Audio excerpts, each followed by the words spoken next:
You'd have to say that UFO evidence goes back as far as man has left any records at all, because even in ancient cave art 20,000 years ago or so in France and Spain, there are objects, drawings that look like modern flying saucers.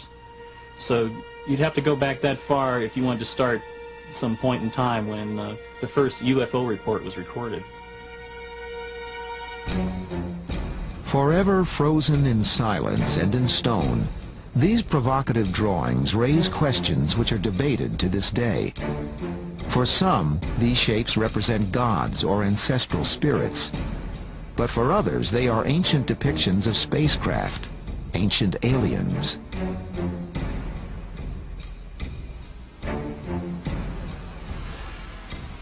Texts from the world's earliest civilizations, including Sumeria some 5,000 years ago, mention strange aerial phenomena and the beings who controlled them.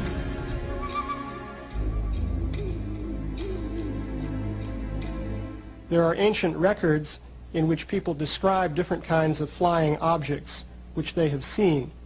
In some cases, the people were describing what they understood to be flying vehicles piloted by various categories of living beings. There are written accounts which describe this in great detail.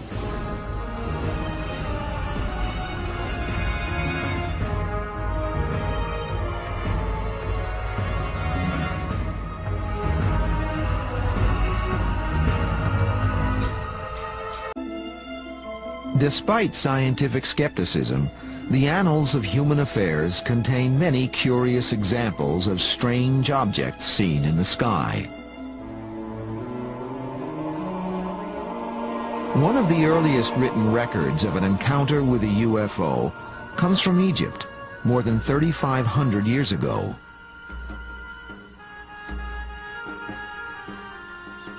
There's a story about Thutmose III, Egyptian pharaoh, who saw circles of fire in the sky and started off with one, and then the report says that there were, a few days later, there were many of them in the sky. And he was so impressed that this was recorded on a papyrus and considered very momentous. In the year 22 of the third month of the winter, a circle of fire appeared in the sky. After some days it became more numerous and shone with the brightness of the sun, extending to the very limits of the heavens. The records of Pharaoh Thutmose, 1480 BCE.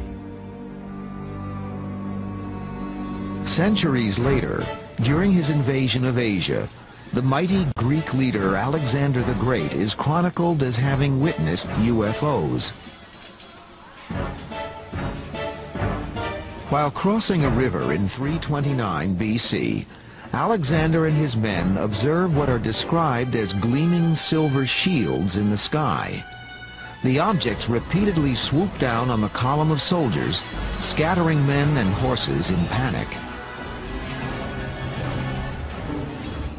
7 years later, while attacking the Phoenician city of Tyre in the eastern Mediterranean, Alexander again encounters UFOs. Recorded by observers on both sides of the conflict, one of the objects suddenly shoots a beam of light at the city wall, which crumbles into dust, allowing Alexander and his troops to easily breach the defenses and take the city. Many of the accounts are mystifying indeed. Medieval Europe was the scene of a mysterious incident in 1463 when a strange slab-like object reportedly appeared in the sky. Surrounded by flames and a bright light, it glided eerily above the landscape. This drawing was made by Hermann Schaden, a witness to the event. A century later, another witness recorded this unearthly occurrence above the skies of Nuremberg, Germany. On the morning of April 14, 1561, huge round cylinders were said to have appeared above the city. Smaller circular objects emerged from them, appearing to engage in battle with one another. 5 years later, a similar display was reported above Basel, Switzerland. This time, many of the objects attacked one another, were consumed by fire, and then vanished without trace. Once again, the encounter was documented by a local witness. By the early 19th century, the world seemed to be resonating to the mysterious presence of unidentified flying objects. Countless theories were proposed as to what they were and where they came from.